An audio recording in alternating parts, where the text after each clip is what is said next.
The sniper coming at you. We're going to do Pass the Torch today.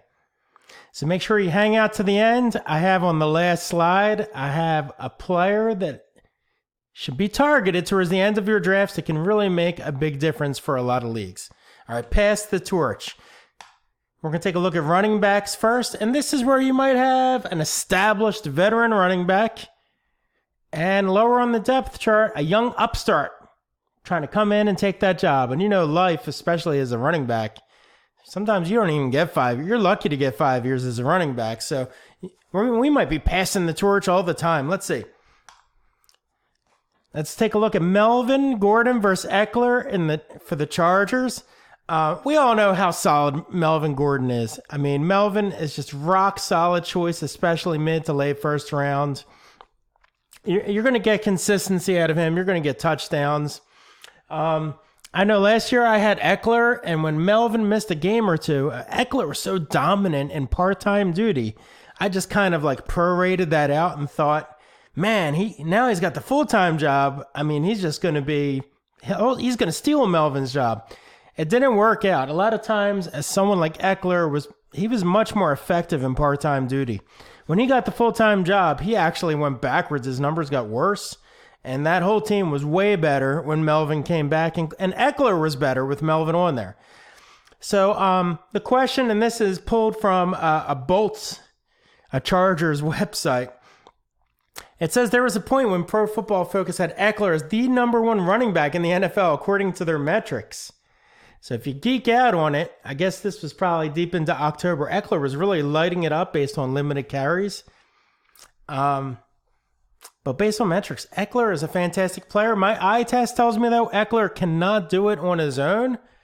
So in this case, I say continue to target Melvin Gordon where he belongs on his ADP. And you're going to have a solid player that you can plug in and not worry about your number one running back. He can hang with the big boys and put up the points you need. Consistency, a lot of touchdowns. I mean, I don't think you're going to break any records and get 2,500 yards with Melvin, but you're going to be a top running back. And that's all. You don't want your first pick to bust, all right? That's what we all want to avoid. And Ekeler, he's the kind of guy I think he could be a real solid flex option. If you got a flex player, I mean, if you're completely stacked everywhere else, you can maybe put in Ekeler as a running back number 2, and that's kind of his high ceiling, I think. The way he performed early in the year last year, and he's a developing player. If that offense is clicking, Ekeler can put up points. He is a bit of a boom or bust player with limited touches.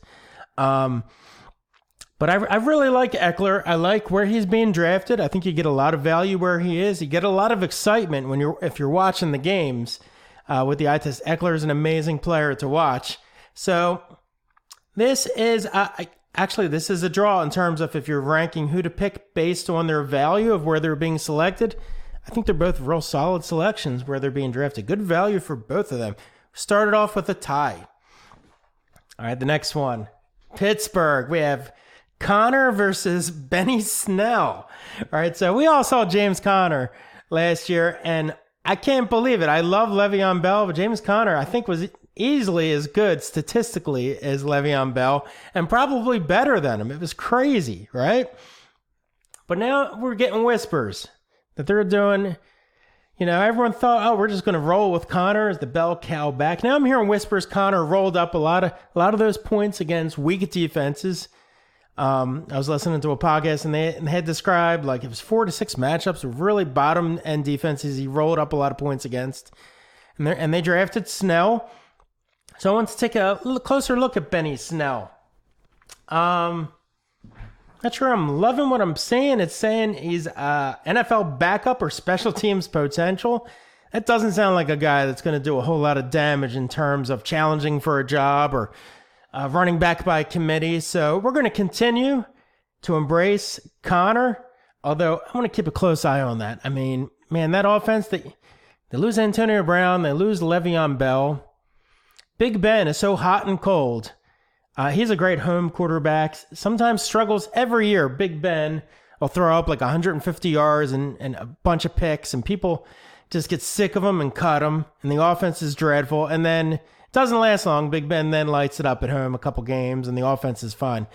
That's in the back of my mind when I look at James Conner. I'm like, man, he is not Le'Veon Bell. And Le'Veon Bell's got more talent. Statistically, he is. I don't think talent-wise, but I'm not sure if I'm being too harsh on Conner. And I also don't think Snell is going to steal anything either.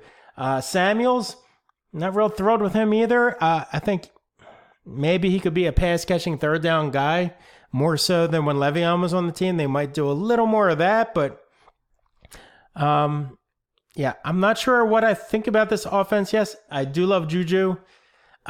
This one, I think Conner, I still can embrace him at his ADP. And if you get him, I think Snell is going to be the kind of guy, he's not going to do anything in September. He's young. He doesn't know the pass blocking scheme. So you can just bypass that, maybe pick him up in free agency in September. I don't even think you should waste a draft pick on him, not even as a handcuff. So Conner, yes. And Snell, we'll put him on the back burner, on the watch list, but right now, no. Todd Gurley and Henderson. This is an interesting one. Oh my gosh. Right when, so hot on Gurley, right? But then I think that's emotion. That's going back in time. Seeing those monster numbers he put up. This is the case of a guy who age-wise is not that old, but NFL-wise, oh my gosh, a lot of mileage on the tires. I'm hearing arthritis in the knees, never going to be the same. They draft Henderson pretty high, right? And that alone tells you what they think. They're investing a high pick in Henderson. Gurley, CJ Anderson was out touching him in the playoffs in meaningful games at the end. Last time we saw Gurley, I don't think we're going to get the vintage Gurley that we had before. I think that might be done. I can't believe it. Running backs don't last long. And worse, so, he's dropping in draft value. Gurley is. I still don't like him where he is. I'm not going to take him. I need a safe pick in the first 2 rounds. I can't have a guy, worst case scenario, not even that he gets hurt. That's likely to happen sometime this year. But he's going to be hurt but still play through it and go on a committee. And if the team's up a lot of points, which they could be, they're a powerful offense, they're going to pull him out. He could be done at halftime. And that's kind of worst case scenario. The Gurley's kind of banged up and limited in touches, not altogether out. So I say no on Gurley. Henderson, I think he might be drafted just a little bit high. Let's see, he's going right around Carson, Tariq Cohen, Lamar Miller, Coleman. It's a little higher than I would want. It's not like I like the guys around him, but it just seems like, that's a tentative yes on Henderson as far as his ADP. You look at his report from the combine, and he has explosiveness. His measurements are amazing. The guy's got a lot of talent. This is a guy that should be a number 1 running back at some point. This could be the case of, I remember when the Eagles drafted McCoy that first year, he had limited touches, and then he got, I think it was a Westbrook that was ahead of him. He had talent ahead of him, but McCoy was probably the most talented. But it took another year. Second year, he really exploded. So I think if you're in keeper leagues, Henderson's got a lot of value.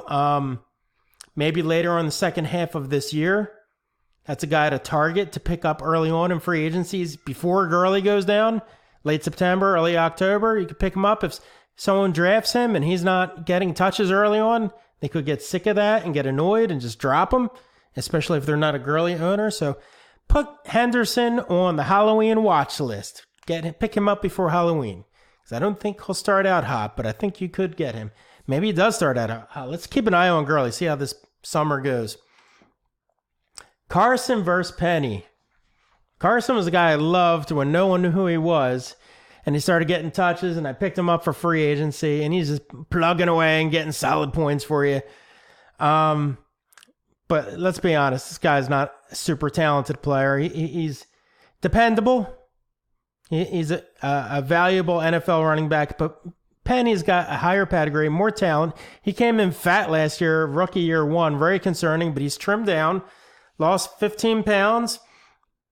He's being mentored by Marshall Faulk. That can't be anything but good news, right? This job is Penny's to win this summer. I really am rooting for Penny. Hopefully he has his motivation. He's got the eye of the tiger and get in there and steal this job from Carson.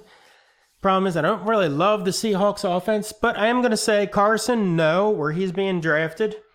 I like the other players a lot more around him, even if you're desperate for a running back. I'm going to say no on Carson where he's being drafted. There's other people I like better than him. Check out the notes to see the players that are around in green. I'm going to say yes on Penny. As in accordance to his ADP, I think he has not fat. Let's put him in green. I'm going to turn him green. I'm feeling optimistic. That might change, though. So, no on Carson, yes on Penny in terms of value. I'll play against Carson. I don't want to play with him. Jordan Howard versus Miles. I love my Eagles. And you know what? Jordan Howard, I think he kind of got a raw deal in Chicago. Oddly enough, they're praising him for his pass-catching ability in Philadelphia, right? That's kind of the reason he got phased out of Chicago. They're saying his ability to catch the ball. They had it when he was on the field, everyone knew they were going to run, and they had to bring in Torrey Cohen, and they really wanted to change that up and get a more versatile back. So oddly enough, he's in Philadelphia, and they're praising his ability to catch the ball. I'm not sure. Are they just trying to pump him up? I've seen this before where I think somebody once praised Alfred Morris for catching the ball. I think because he was just so bad at it. He had stone hands. I think they were just trying to artificially pump him up so he would go from 8 catches to 15 catches. So is that going to actually pan out, or is that just trying to pump somebody up? I don't know. But what I do know is Miles, you're seeing reports that Miles is going to come in, and Miles Sanders, and when he's healthy, he can't be stopped by anyone on that roster. He's got more talent. Here's the problem. He's not that healthy. He hasn't been playing in training. And Howard is the veteran. They're going to have Howard. He's going to be in there to make those blocks for Wentz. The Eagles like to pass a lot. They could pass a lot on first and second down when Howard's in there. They don't need Miles Sanders in there blowing blocking assignments and getting Wentz, who is their franchise, getting him blown up. So this is a classic case of veteran, and Howard's not that old either, right? So Howard has had awesome moments with the Bears, and he wasn't that great at times last year. I think in September he's coming in fresh with something to prove. It's a new system, but that doesn't really matter for running backs as far as fantasy goes. I think Howard's the September guy. I think if you draft Miles Sanders, I don't recommend it because I think you're going to get frustrated. He's not going to get touches. He may get 0 touches, depending on how much faith they have him in early. They could be giving it to like Smallwood, and I know it sounds insane, but Smallwood knows he's so ordinary, but he knows the plays. They're going to not give it to Miles right away. So I think Miles is a Halloween buy, and Howard is a September hot stash, and that's how I like that one. McCoy and Gore and Yeldon versus Singletary. Oh my gosh. I love McCoy.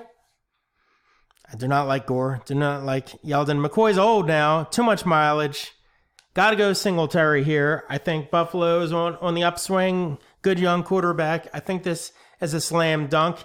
Now Singletary is kind of being highly drafted as such as well. So keep an eye on that. We like to have a diverse portfolio, and this is a classic case of what you might need. I can't imagine a time I'm entering around 8 or 9 and I'm thinking I need McCoy. But if you have a lot of young players on your team, maybe do pick up McCoy. I can't imagine McCoy or Gore is going to be on a championship team. Lamar versus Deontay and the Texans. Lamar Miller, there was good blurbs on him. Deontay, it may not be September. He's going to steal this job. Deontay was stealing the job last time we saw him. Lamar is a solid player, but unspectacular. This offense is powerful. I love the value you get from actually each of these players, depending on your needs to diversify. But for me, Foreman, I think, is a key to the draft. I have him highlighted, big, bold, and green. Devontae Freeman versus Ito. Devontae is getting old and beat up. Ito Smith is terrible. I don't like either of these players. I say no for both of these guys. Barber and Jones. Peyton Barber, ugh. And Jones had one of the worst years ever, and that's a big thumbs down for both of them.